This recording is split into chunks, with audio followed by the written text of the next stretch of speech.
Okay, welcome. It's Geographically Challenged, episode 58. It's the first one in a few weeks. Things have been busy, things for all of us, and we're back. But not too sure how long this one's going to go because there's lots going on.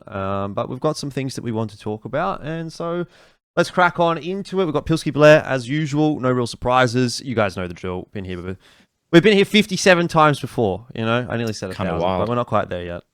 But look, I guess first thing to talk about, big hot topic, I suppose, would be Chengdu, right? IEM Chengdu just finished. We saw a few of the teams there. FlyQuest did good. Linvision and Tyloo, I would say, probably did pretty bad. I mean, obviously, I was at the event, so I've got a lot of thoughts, but I'll let you guys go and give us your thoughts before I jump into all of it, because I think there's a lot of interesting stuff to talk about, actually.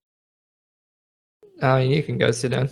I mean, for me, looking at that event, it was primarily about, you know, like the big teams, right? And obviously, FaZe coming out on top. For me, it was more of a gauge of all the top teams. And I won't lie, like, you know, looking at the Asian representation, just a lack of Mongols for me, that obviously took away my interest from an Asian Counter-Strike point of view. And also for Linvision, I do feel like, you know, sure, they were able to make it to the major and all that, you know, taking down Greyhound at that point in time. But they just seem to look so out of sorts at domestic events. You know what I mean? Like domestic events where there are international teams coming in. I look at CSC just a few months ago, and they were kind of shit. I won't lie. Able to take down only Tyloo in a very messy game overall. And even over here. So from an Asian Counter-Strike perspective, there was no Mongols, so that kind of sucked. I think they would have done way more damage. And for Linvision, it's the same thing again, right? Nothing to write home about. There was never any matchup when I looked at them. I'm like, oh, they should 100% be winning this game, or at least, you know, making it a little deep in the groups, potentially making it to the playoffs. There was no expectations for me. So from a tournament standpoint, I think it was pretty cool. I think the Chinese tournament was absolutely great. You know, just a crowd coming out, how the players were taking photographs of, you know, all these fans clamoring for signatures and selfies and all of that. So from the perspective of more Asian events happening down the line in China, also, you know, considering the Perfect World Major is on the horizon at the end of the year, I think overall it was a great success. It was a great game for the Chinese teams, though. I think it was a bit of a massive failure. One. It was a massive failure. A massive failure. Yeah, let's just say it. Yeah. I mean, there was 3 Chinese teams there, obviously, with Steel Helmet replacing. I think it was Monty that got replaced. I mean, that was a bit of a meme in and of itself. Everyone was like, "Who the fuck is his Steel Helmet team?" And I was like, "Well, let me. I have a story for you. Do you remember these guys?" And they're like, "Oh, Didi, yeah, I remember him from Captain like 10 Mo. fucking years ago." Yeah. But yeah, look, I don't know. The fact that they had 3 Chinese teams there, I think Linvision won one game. It might have been. I can't really remember. Honestly, I didn't pay much attention to them because, look, Tyloo, very disappointing. We weren't too sure what was going to happen with their roster. Honestly, I don't even know if they knew what was going to happen with their roster because I met Kaze at the dinner buffet one night and the night before the tournament.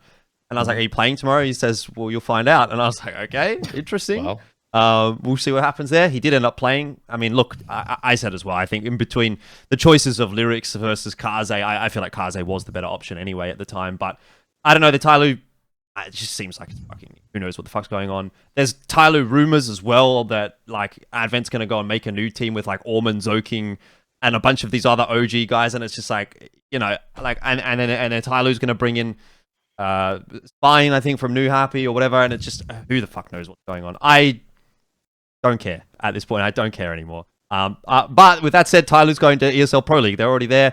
I think they're playing with the same team that they played at IEM Sydney with, so we'll see what happens. But I have no. Chengdu, you mean? Chengdu, that's what I mean. Yeah. And Linvision, I mean, again, like I kind of agree with Blair. It's like, you know, they have these moments, and then you're like, okay, and then they just do nothing again, and it's like nothing. I mean, the only team they beat here was Tyloo, and we just spoke about how Tyloo's pretty much not even a real team right now. Even the loss they had against G2.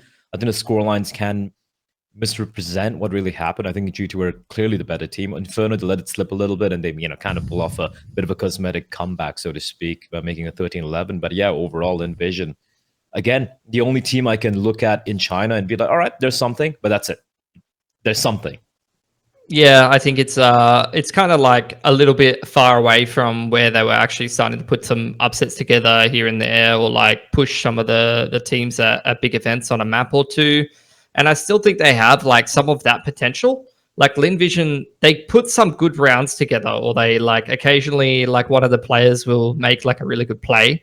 that will impress you. But outside of that, like they're just not really competitive in terms of actually winning games. And when they do win games, or when like exactly like Blair said, like the G2 game with the close score lines kind of reminds me of like when they beat Furia in the opening stage of the major, and I was just like, well, that was like not a good win. And like similarly, like the maps, when you watch them, you could tell the difference, you know, between like that was a close game or that wasn't a close game, or that was a good win or the other team just threw. And it's been a while since I actually looked at a Lin Vision game and been like, oh, they're actually beating the other team rather than the other team kind of like letting them win a little bit.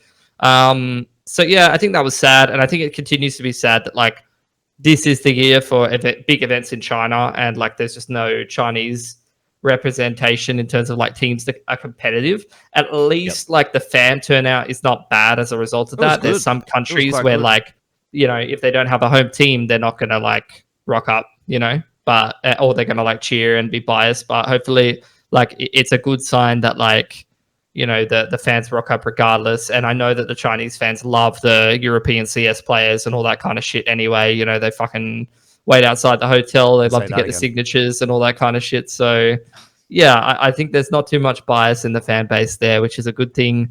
But yeah, like FlyQuest, just because they were lumped in with the same question as the Chinese teams, I was happy. Like it's a step. It's definitely a big step in the right direction for them. And it makes me feel like a little bit more justified about like the failure at the minor, because like I really do think, and that's what I was kind of saying on the last podcast when I was like, wait, I don't think Blair was here, but I was saying like, wait to see how the next few events go, because they only recently got Dexter right before that minor, and a lot of teams can have a bad series or a bad event and not play particularly well.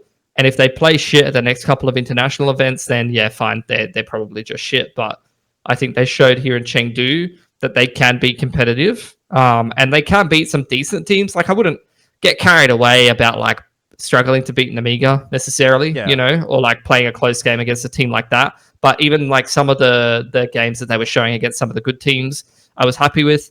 And let's see if it was just a one-off, because again, we just have to re-up when they go to Pro League, right? And just see like, is it sustainable?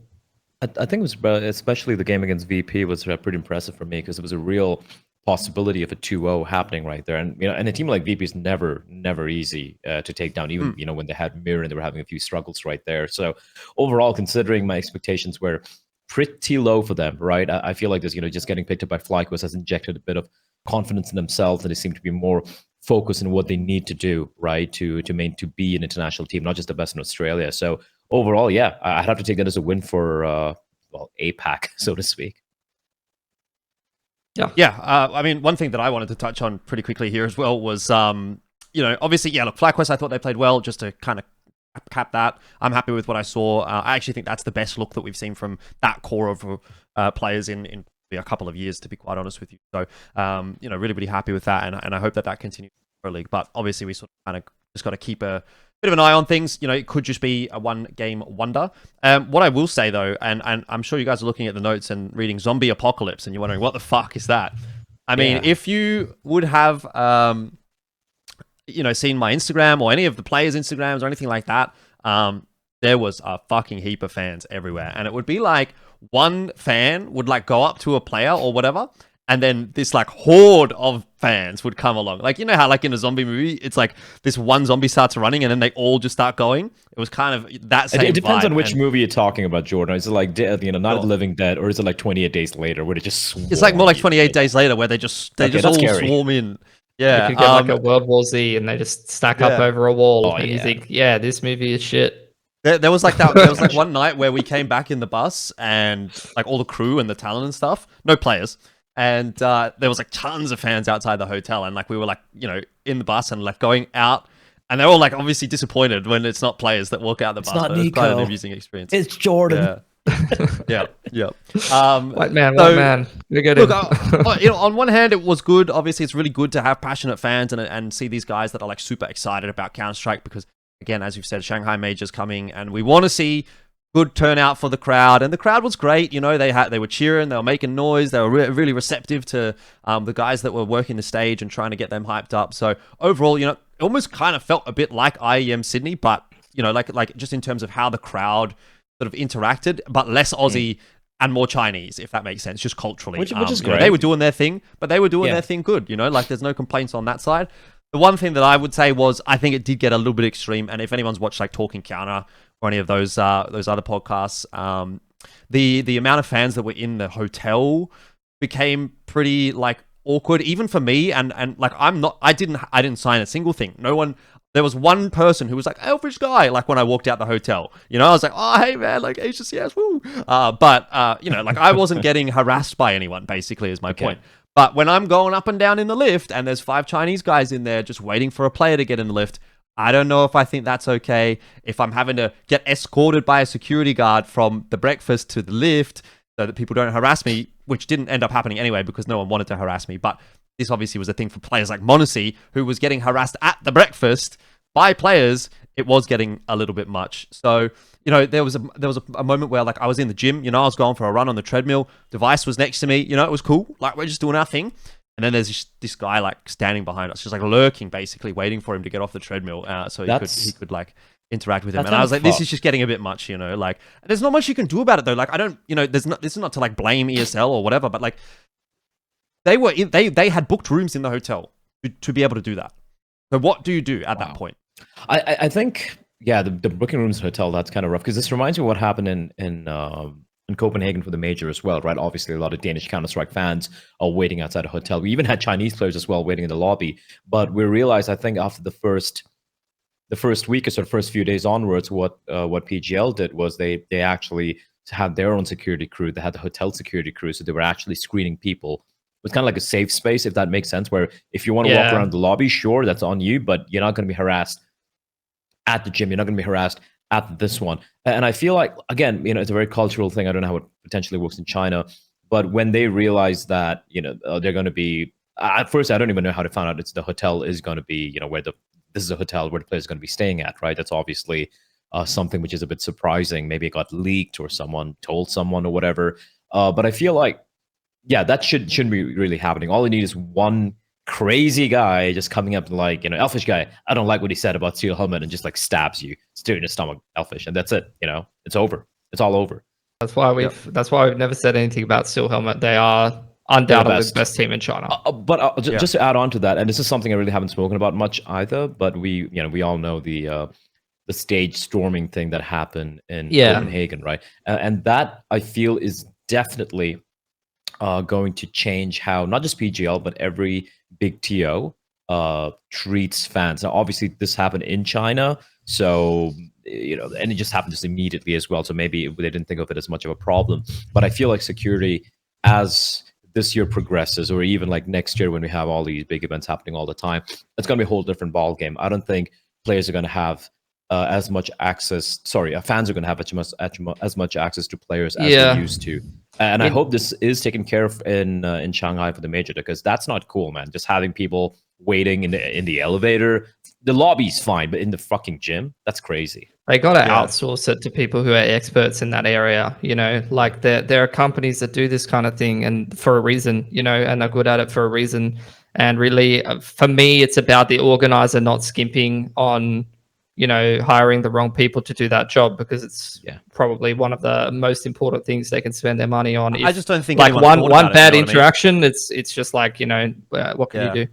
Like this would have all been booked and planned and everything before the major experience, so that's one thing. But I just don't think anyone really thought that it would be as bad as it was. Like, you know, people get noticed everywhere. Like even in Sydney, we had players in the hotel lobby and stuff like that, but it wasn't that big of a deal.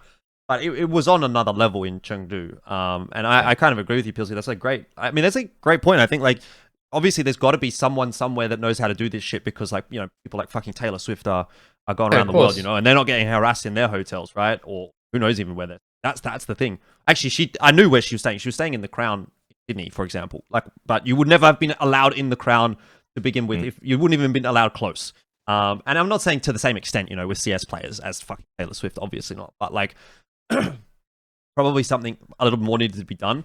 Over the course of the week, they did sort of like add security guards into the hotel, and they kept people out of the lifts, and like they were doing what they could. So I think as best as they could handle it, they did handle it. And again, it didn't affect me, but for players, I think in particular, like the younger guys, like Monesi and whatever, who were first of all, a massive name, and B, a younger guy, it would have gotten a bit much, especially like when you're eating breakfast and coming up.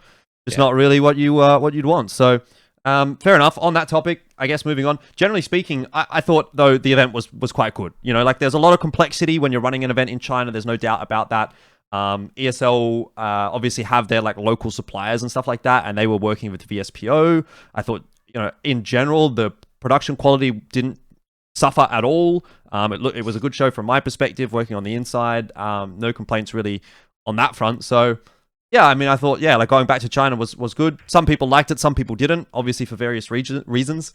But yeah, no real complaints. So we'll move on from that one.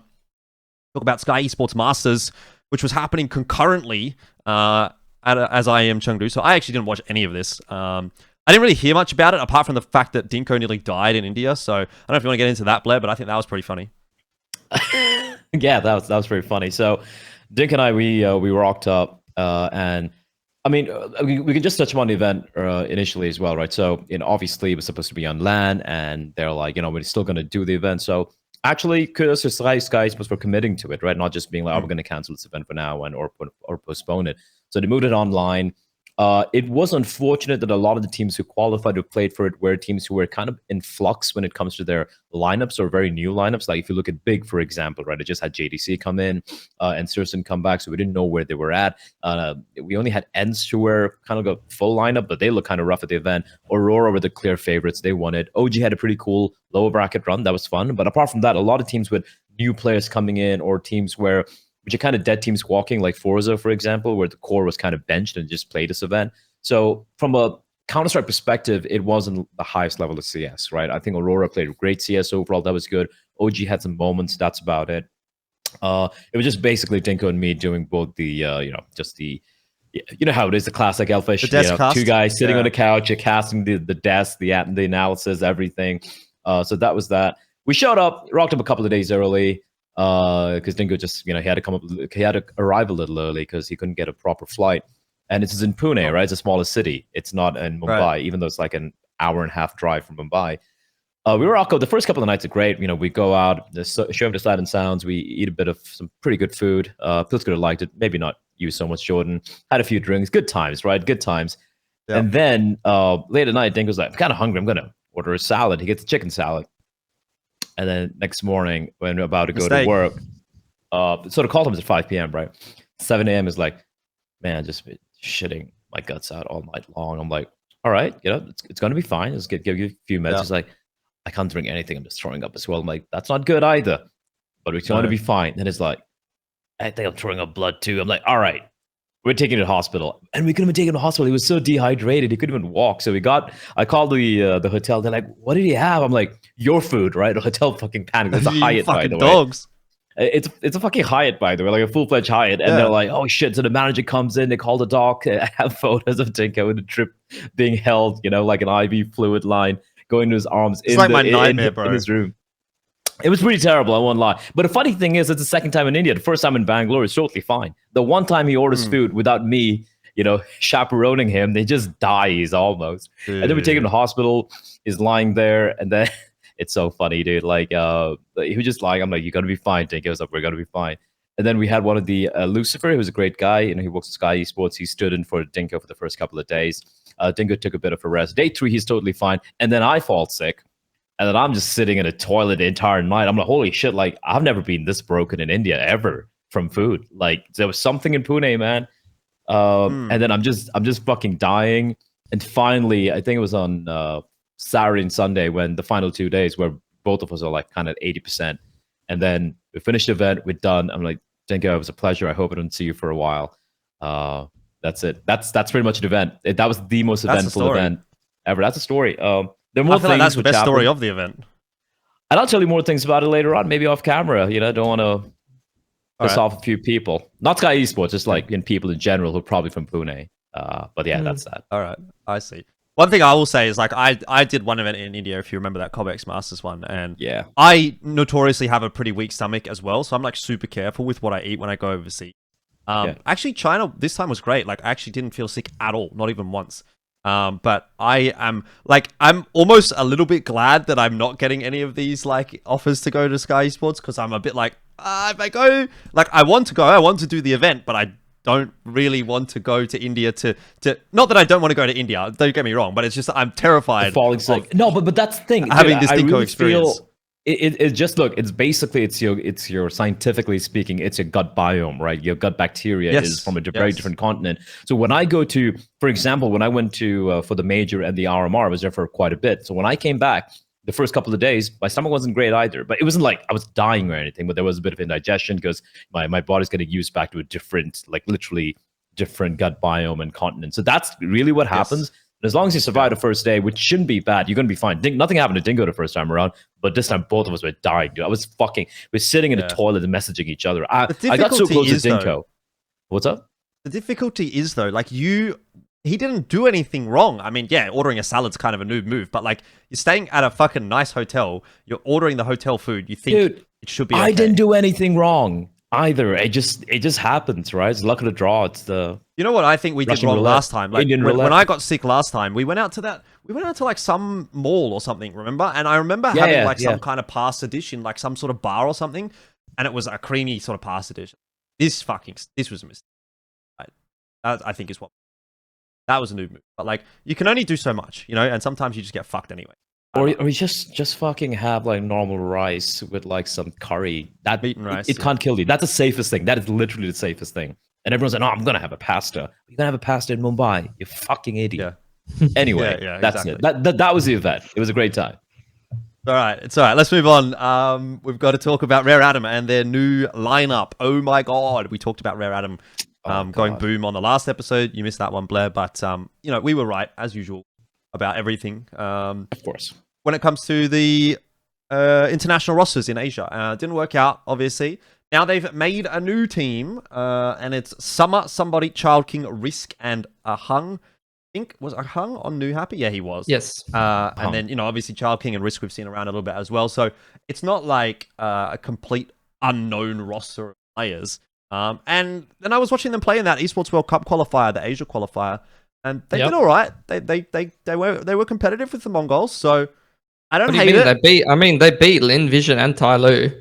So they're already fucking. I mean, they're not great at the moment, but like at least domestically, Lin Vision should be owning everyone, and they're taking maps off Mongols. Like for fucking once, we've put. Nice, by the way, they took maps off Mongols. Yeah, but I'm saying for once we've put old school Chinese players with a lot of experience with players from the tier 2 teams instead of just fucking getting old mate, like who we think is good, which has worked a bunch of times, don't get me wrong. But like, we're finally putting people from Wings Up and New Happy and shit on teams with people who have played at the top level and overseas. Like, there's a reason why this fucking works in every region, you know? Like, there's a reason why this is a recipe for success. And even if this team never accomplishes anything, the players that have played with these guys from ex-Tyloo are going to get better, and they're young, and they're going to be the next generation of Chinese CS, and not all of them will be good. But if like one or fucking two of them, and we make another couple teams like this, you know, one or two of them end up being good, then that's someone you could potentially get in a Lin Vision, you know, later, or and have some competitive Chinese teams. So I think this is a really fucking good thing. And I think Rare Atom fucked around for way too long. Like, this is what they should have done the first time. This is what Wings Up should have done fucking ages ago. Like, they should have just looked at their roster and been like, oh, we've actually got a couple of pretty good players here. Like, we just need someone who's got experience. And they just never fucking did that shit. Yeah. I mean, if you're looking at... I think I was a little surprised, but I didn't see the matches, but looking at the results, like, you know, somebody was a player where, at least looking at the numbers, looks like he's taking a different role, perhaps. It's not just being just running in like a lunatic. And I think there's maturity coming in. But I agree with you, Pilski. Like, you know, looking at some of the more experienced guys, like if you look at Steel Happy, let's be real, this is a stream team, right? They're just having fun. I'm not going to look much into that, but this looks like a team that's trying to at least do a little bit of damage. And I think it's a good thing overall that even though I said, you know, Lin Vision have struggled, Tyloo, you don't know what the fuck they're doing, but at least there's one Chinese team who is still, at their heels, right, making them sweat a little bit. I think that's a good sign overall. And I agree with you. I don't think we're going to be seeing this particular team stick around forever, right, or achieve much, to be very honest. But if this leads to a couple of these players coming out and doing stuff, like players like Risk and Ahang, or Li Hang, I think that's what it's called right now in Wikipedia. That's what he says. Oh yeah, they change all the time.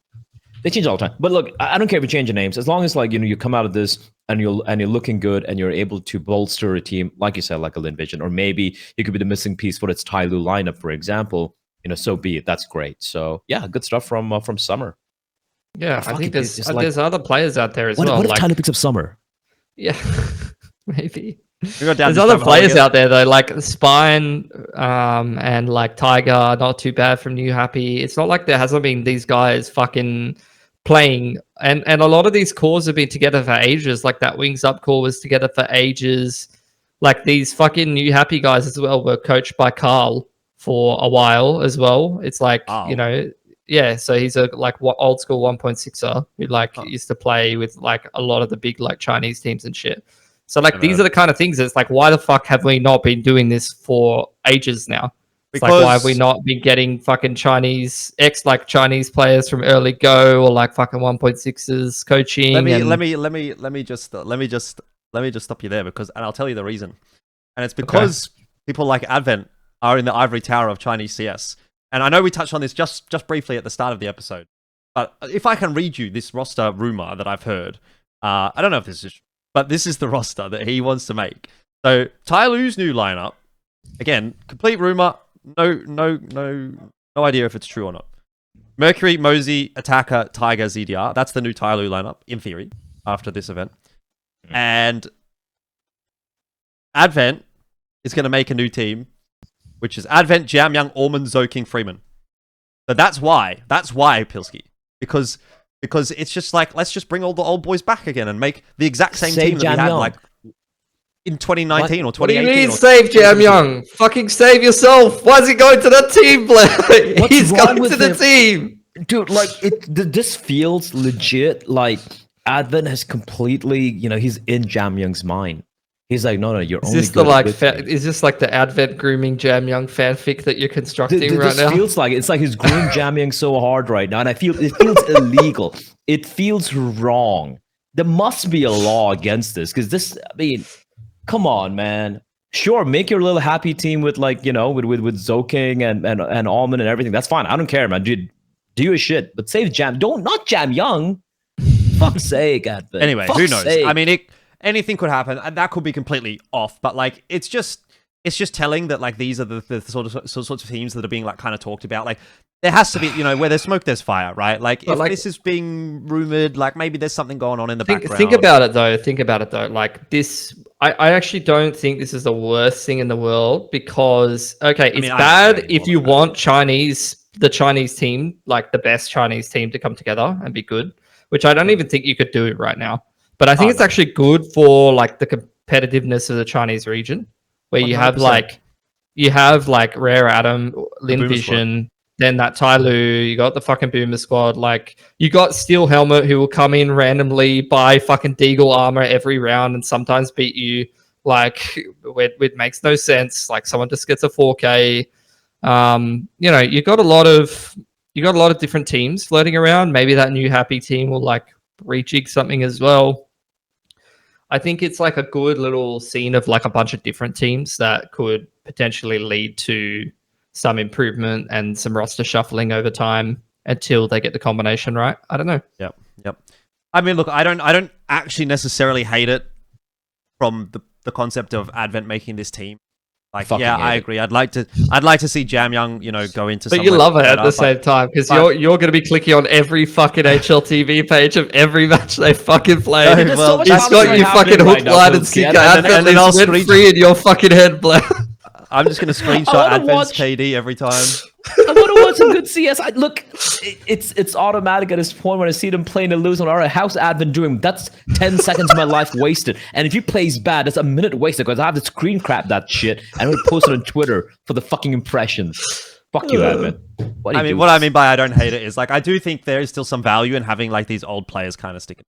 I don't hate it in that respect, but I would like to see. No, I hate it because it's such a waste. Because they could, you could literally have Avon as a coach. I still feel it could be a good coach, right? You're not wrong. And it could help these young guys. Almond could join another young team like how Summer and somebody are doing on, with New Happy. Not New Happy. Is it New Happy? Rare Adam. Rare Adam, sorry, yeah. Rare Adam. So once we've said the phrase, Rare Adam's getting it right. So kind of right. And that's the thing. Like, you have so much experience, you have so much of fresh blood in the Chinese scene. The fact that you have 4 boomers or 5 boomers are sticking together, with this little groom kid called JamYoung in a little dingy little dungeon over there is such a waste.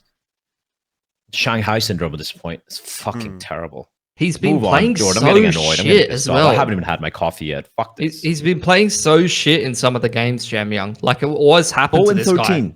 He went 0. Yeah, what game was it where he went 0-15? Like, what the fuck's going on?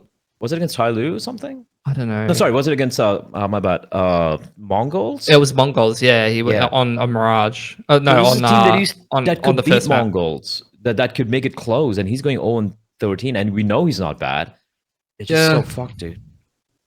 Yeah. I think he's kind of midded out a bit, but he's still having. I'm clicking through some of the series. He's still playing pretty good in some of these series. So, yeah, I don't know, but yeah, like the only thing that I would say that again is like, it's like, I'm just glad. I mean, in theory, if this team exists, that they're not like a Tyloo, a Linvision, a Rare Adam, like one of these big orgs. I think if that team exists, just be a Steel Helmet.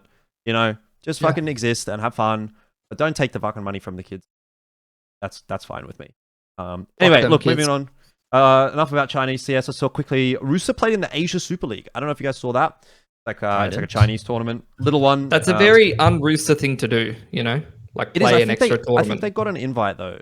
They did get an invite. Fair enough. All 8 teams are invited. Yeah, they didn't do very good. But they're playing from Australia, so whatever. I don't even really think that there's that much to touch on about this, apart from one, Rooster's playing in a Chinese tournament, which is kind of interesting to me just as a concept, because I think that's cool. From what I heard, they were playing on the Guam server, so we're sort of starting to see that as a concept maybe existing. And the other interesting thing about this tournament, Asian Super Season 3 it was, well, Rare Adam won, so there's that, I guess. They beat APOCOLYPSE in the final, so that's kind of a decent result as well. But GenG, their new CS team, which we kind of memed on a little bit, played in this as well. They actually beat Rooster in a best of 3. Yeah, so... with a ping advantage, obviously. Sure. Oh, and the final map was a forfeit by Rooster. Yeah. Scheduling conflict with another event. So I guess, that's a fair point. But, it's kind of interesting to just see this team like existing. And so I don't really have much to say about Congrats, guys. You took a map of Rooster and you won by forfeit. Like, they're not doing bad. Yeah, I mean, that's a win if you're complete unknowns, in my opinion. Dub's a dub. Yeah. Fuck them. Yeah. MESA Nomadic Masters, the announcement came out last week. That's big. I think that's pretty cool. This is like in the same vein maybe as like your Skyesports Masters that you just had. You've got, I think, a little bit more flavor from the Asia side of things rather than internationally, but I know that it was it OG that was invited? They're the team that seems to get invited to all of these sorts of events. Yeah, and so you get the top Chinese team, the top Mongolian team, and there's a couple of Mongolian invites. Mongolian qualifiers. There's some qualifiers here and there, and some invites still. But I think it looks pretty good. And it's MESA who, look, to be fair, they struggled a little bit with the Asia RMR that they did last year, but it's kind of good to still see them kicking around. I was quite vocal about the fact that it seemed like there was good people working there. Things just obviously they weren't experienced enough. They didn't really have everything locked down, and that's okay. Shit happens. Maybe it's not okay for the RMR, but you don't want to see them just completely disappear because that would be bad. So I'm glad that they're back. I think it's really cool that they're trying to sort of get something going for the Asia region. So I'm looking forward to it. We'll see what happens. I don't know exactly how many good teams they're going to get, but I think it will. Those tournaments kind of remind me of the tier 2, tier 3 version of what the WEG tournaments and stuff used to be in 1.6 and shit, where they just have a European team or two come over and play the best Asian teams. Yeah. So, except obviously we've tempered it down because we don't want fucking FaZe to just roll in and get some free prize money.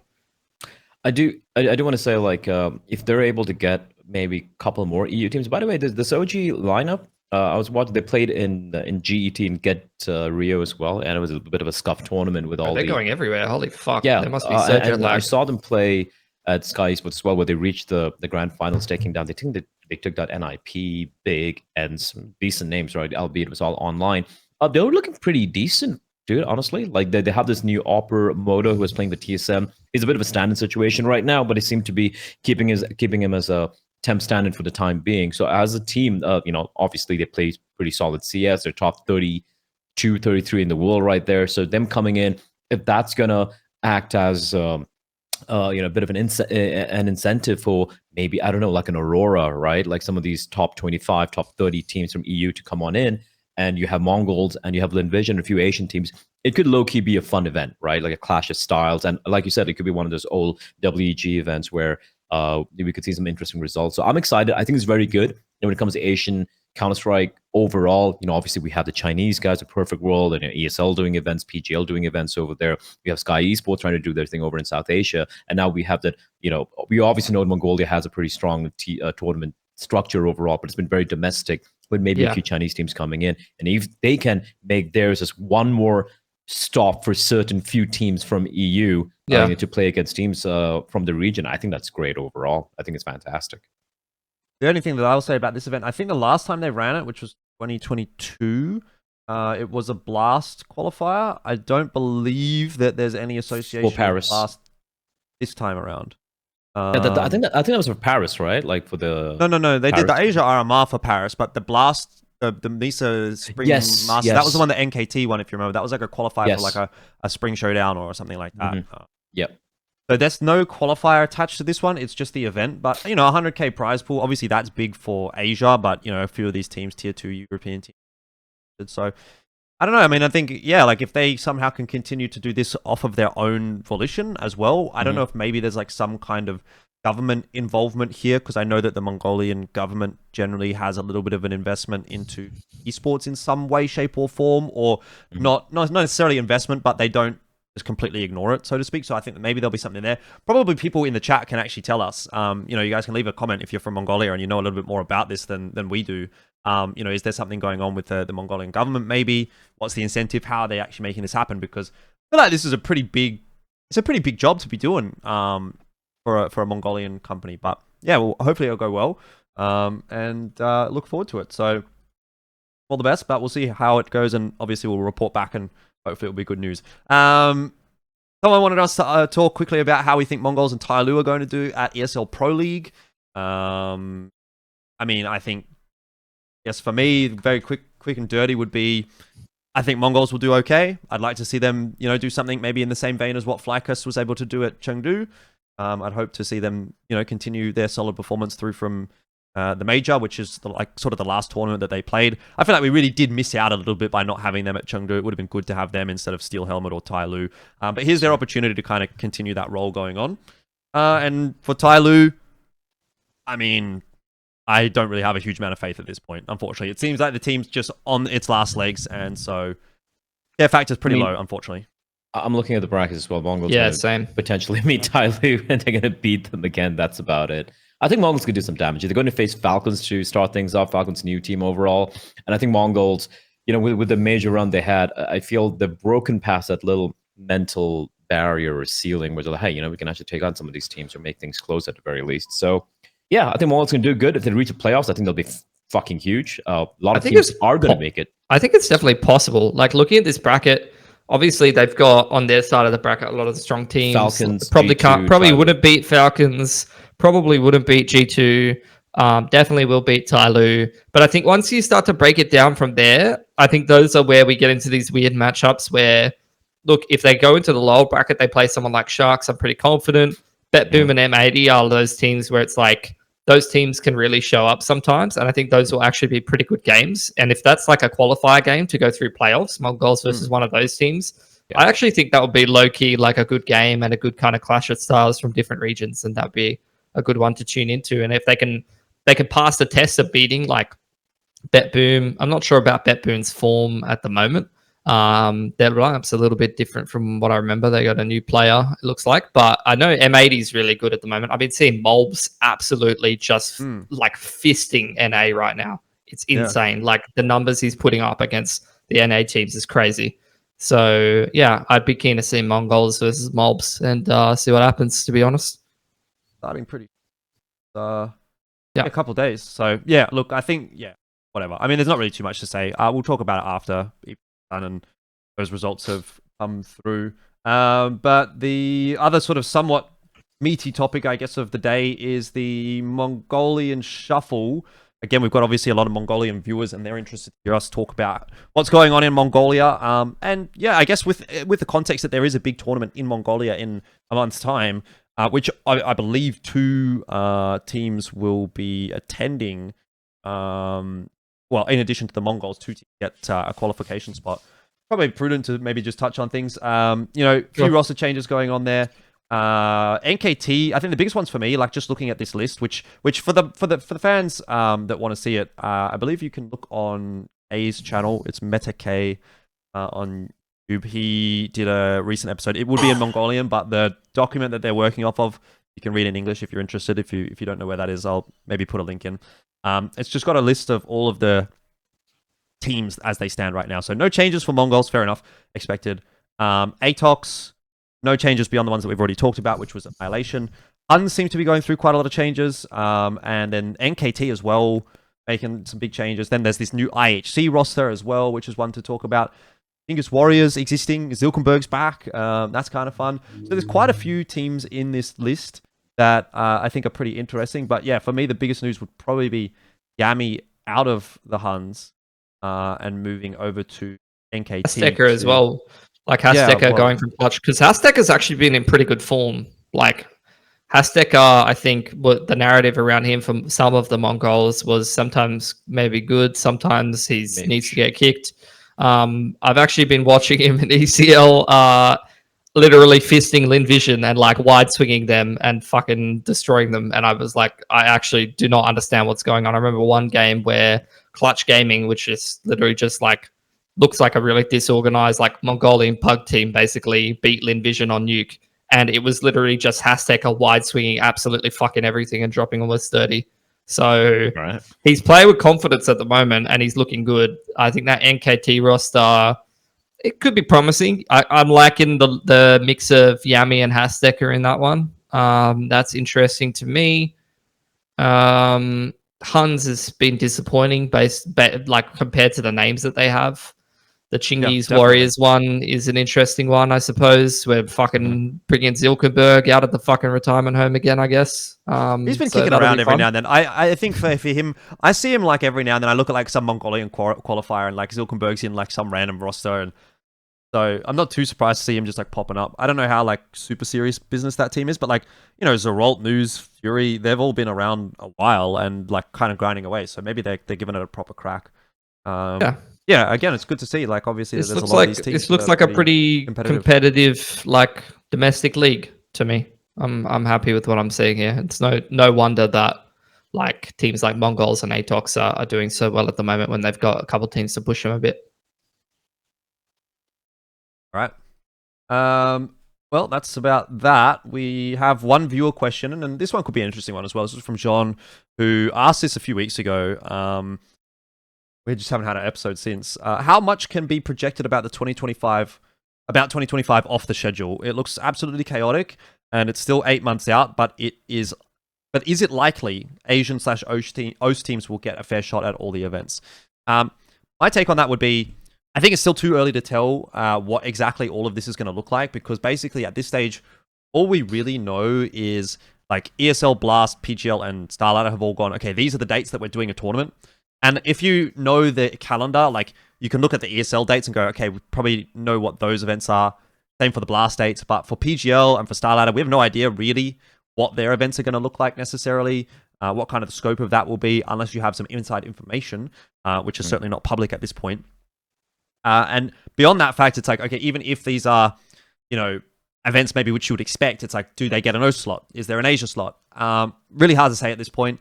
My thing would be, I think, there will definitely be more things to play in for the Asian and OS teams, but as to whether or not will they get a fair shot at all of the events, I don't know that will necessarily be the case, in so much as I don't think all of these events are going to target Asia. I don't think all of them are going to say, we want an OS team.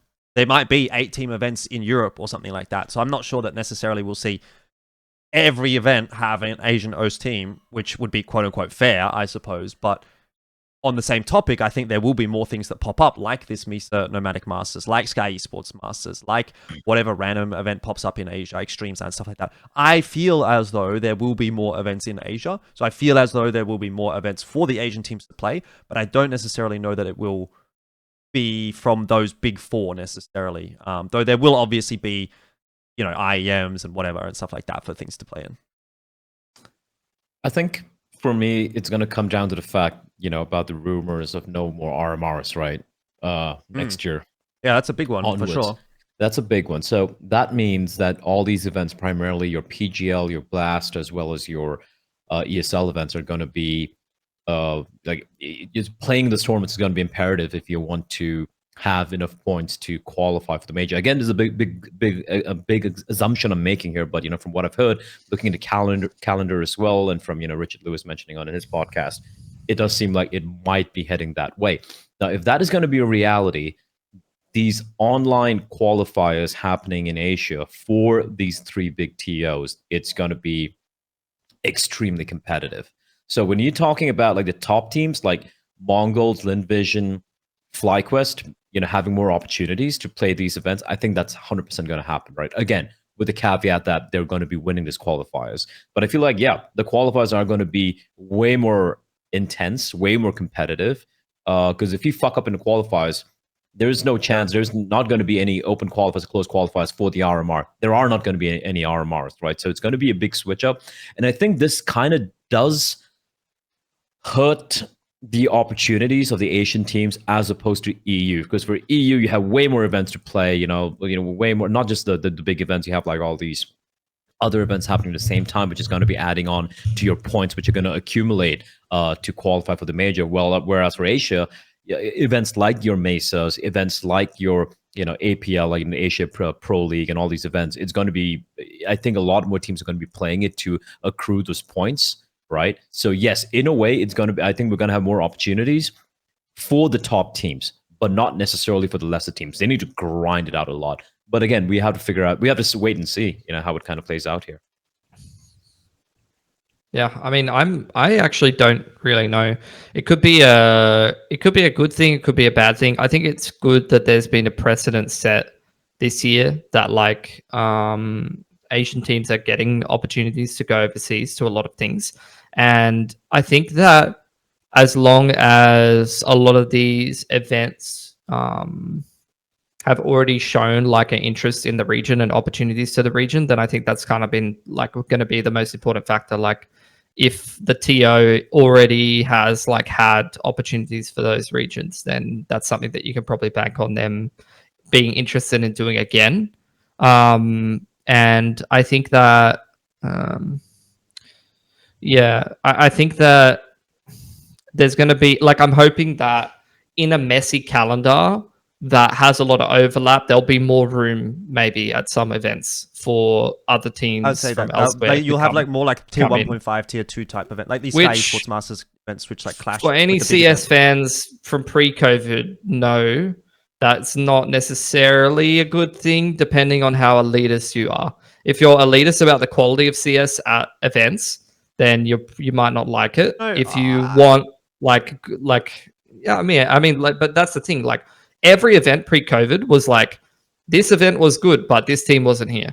This event was good, but these two teams weren't here. My take on that would be like, sure, but the majors exist. Okay, so as long as we have good majors twice a year, I don't know. I mean, I think, look, okay, maybe we want to have every single event be awesome, but like there is some degree of charm in having lots of teams, who knows, and then those storylines of like, oh, this team wasn't here, so this thing could happen, and that thing could happen if they beat this team next team. And then obviously you want to cap off the season with a very top quality, everyone that's there event. And that's what the majors should be. So if we have good majors, I don't think it matters that much, personally. That's my opinion, though. I agree. I think EPL is pretty like all-encompassing as well. If that stays in the same format that it has, there's like EPL is like a tournament where there's so many opportunities for people like teams from minor regions. Like we have two host teams. That's in the EPL one thing, isn't it? Though, like that's the franchise league, quote unquote franchise league, where the teams are involved. And can that exist? It definitely can't exist in the same way. Going into 2025. So does it just die? Do they replace it? Do they do something different? Who knows? I can say this because I actually don't know. what ESL are going to be doing, because obviously, for Blast and PGL, it's going to be standalone events, right? PGL says it's going to be standalone events, and I think for Blast as well, it's going to be looking at a calendar. There's not going to be any spring groups, and looking at a calendar again for ESL to fit in the EPL in some of the 2-week slots they have, right? They have some of the bigger ones. I think it's going to be nigh impossible, or it's going to be almost such a logistical nightmare to kind of pull off. So I'm just going to hazard a guess here and say like EPL in the shape and form it exists right now. I think the final season is going to be the one later this year. I think that's going to be it. I think ESL going to kind of revamp how they want to approach this. Yeah, I wouldn't be surprised to see them really change up everything. Like, I mean, they've been going through changes this year as well. Like, we know the national championships thing was obviously big for more minor regions. We talked about that. My somewhat concern might be, like, is there going to be room in the calendar for things like ESL Challenger League? Are they even going to bother doing that next year? Is that on the way out? Because, again, I think that'll exist. That's important for local regions. No, I think 100% is going to stay around, because obviously it's still happening right now while there are overlapping events happening, right? When we're talking about overlap, we're talking about the big TOs, the big events, the marquee events, so to speak, and then you look at some of the IEMs, your Blast Spring groups and all of that. Yeah, an IEM and a Star Ladder or something. Exactly. And then you have your major, right? Now, I feel next year what's going to happen is those big ones won't necessarily overlap, but let's say you have 8 teams in a Blast Spring Group finals, for example, right? Or a Blast London or whatever they have next year. I think Star Ladder is going to be like, yeah, we'll have another event with like 8 different teams out of the top 20, right? I think that's going to happen. But if you're talking about your IEMs and these guys overlapping, that's not going to happen. So I think hopefully we find a happy space. But on the flip side, like we were talking about right now, it's a lot more opportunities for a lot more teams. And as long as the qualifiers are happening properly in Asia, we should be having at least, hopefully, minimum of 2 teams from the APAC region playing in each and every one of these events. Yeah, and if there's overlap, that means opportunity for not just the top team. Yes, because, not just Mongolz, Linvision, or FlyQuest. Maybe if FlyQuest is somewhere, then there's a qualifier overlapping, then someone else gets that spot, which is what's been happening anyway. Yeah, that's kind of cool. All right, I think that's a good spot to end the episode. A bit of a shorter one again, but not a huge news week, so we'll probably be back after ESL Pro League or who knows what. Fair bit going on everywhere. Maybe Mongolz wins everything on week 1. We do another one, Maybe, yeah. I mean, if there's news, we'll talk about it. But guys, thank you very much for watching, obviously. And we'll see you next time. Make sure you like, comment, subscribe. BuyMeACoffee.com. Peace.